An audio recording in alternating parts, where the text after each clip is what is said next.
Yo, so what's going on, fellas? My name is James IZ, and I am here today. And I keep accidentally ripping this hoodie. Like, the more that I rip it, the more it's gonna show off my trapping shoulders. You know, other than like my big ass chest. Besides that, yeah, so I found this on Instagram as an out of context screenshot, and I was confused because, like, I've heard of hope core and like a motivation core, which is like, I guess it's this generation's version of like a motivational video. Because like back then myself, when I was younger, you know, I would binge watch a bunch of motivational shit and then realize that motivation is fucking useless and like you need discipline. Yeah, so I guess like the hope core and like the motivation core is like the new thing now. But have you ever heard of nature core and like, you know, why you should go outside? You see, for me personally, I've never been told that reasons as to why I should be going outside. So it's like, who was this video made for exactly?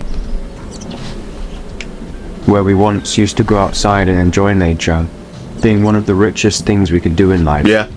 Then slowly started to get turned down by the rest of the ever-increasing noise. Yeah. Until it became so boring to just be outside. That it started to get used as a punishment. Yeah. By parents. Like, even back then for me personally, it was like a struggle for them to get me to come back inside from, you know, from playing outside and shit. Now parents use it as a punishment. They're telling their own children to leave the fucking nest. Get out of here. Go outside. Go do something. You know what I'm saying? That would use it as a threat to their kids who are cripplingly online. That's crazy. The things you can do in nature seem incomparable now to the things you can do on your phone. They only require a press of a button to be fully immersed in a hyper-reality world. You're right. Designed by Silicon Valley engineers. Absolutely. Who figured out how to tap into your genetic code and exploit this vulnerability of human desire. The person who made this video is actually very intelligent and pause and like no homo, but like I kind of like his voice.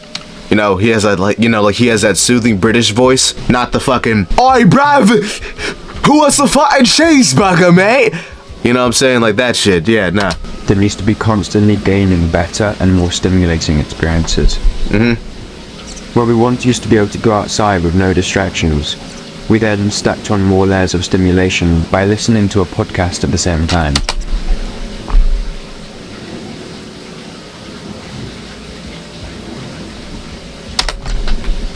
Over time, we got used to this and decided to dig deeper by switching that podcast out for some fast-paced music.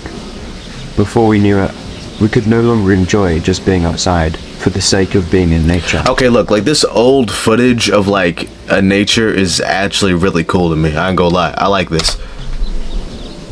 We must be around something that is constantly demanding our attention for us to not get bored, because what a terrible thing that would be.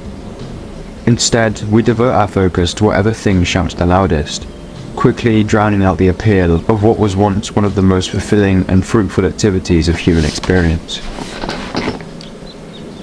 We have become so out of touch with nature that it has actually reshaped our lives, throwing open the door to a multitude of mental issues. The outdoors is interconnected with every aspect of your life. Yeah, nah, it's like, I don't understand the people who like vape and like use TikTok. Like, it's already bad enough that you're using TikTok and like you have TikTok brain, but like you also vape as well.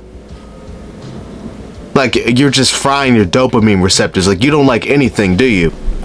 It is needed to perform at your highest level, giving your brain the ability to experience stillness and take time to slow down, encouraging better judgment and decision making, putting out impulses that contributed to this mess in the back seat. Especially prominent with the more recent generations, people have an overwhelming belief that they are the best, with culture blurring the lines between outright arrogance and real confidence, caused by a mixture of societal conditioning and parents pedestalizing their children. Every kid is led to believe that they are special and will become the next film star or singer. I mean, it's like you kind of have to have that mentality going into it at least. Like, nah, like you need to have that mentality. Like, you know, I could do basically anything if I put the fucking work in, and like, you know, you just outwork people. You know what I'm saying? You know, for either making music or acting. Like, yeah, nah, bro, you need to like have that ego, honestly. Taking this false reality for granted. Nature helps in controlling the issue of the ego, making you realize how small you are in the immensity of the universe, and that nature doesn't care who you are, how much money you have, or your family background. You can think you're better than everyone else, but in the end, nature will treat you the exact same way. keeping us humble in our aspirations, gracious in our success, and resilient in our failures. It's much more difficult to be egotistical when alone in the wilderness, enforcing a sense of humility that has become almost extinct in a world of unearned ego, bigged up by chatter. As the astrophysicist Neil deGrasse Tyson said that, why do you think great leaders and thinkers throughout history have gone into the wilderness and come back with inspiration, with a plan, with an experience that puts them on a course that changes the world? It's because in doing so, they found perspective. They understood the larger picture that wasn't possible in the bustle of everyday life. Silencing the noise around them, they could finally hear the quiet voice they needed to listen to. Yeah, it's like a form of meditation, I believe. That's what that is. It's like a type of meditation where like you're not distracted by anything besides the wilderness. Creativity is a matter of receptiveness and recognition. This cannot happen if you're convinced the world revolves around you.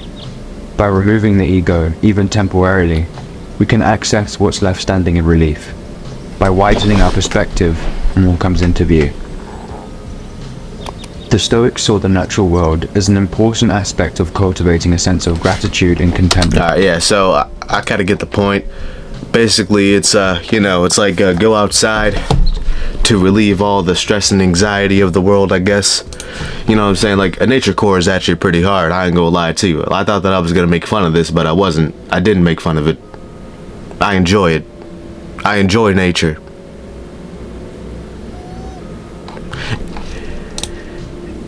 Anyways, fellas, so what I gained from that is that, hey, go outside and touch grass.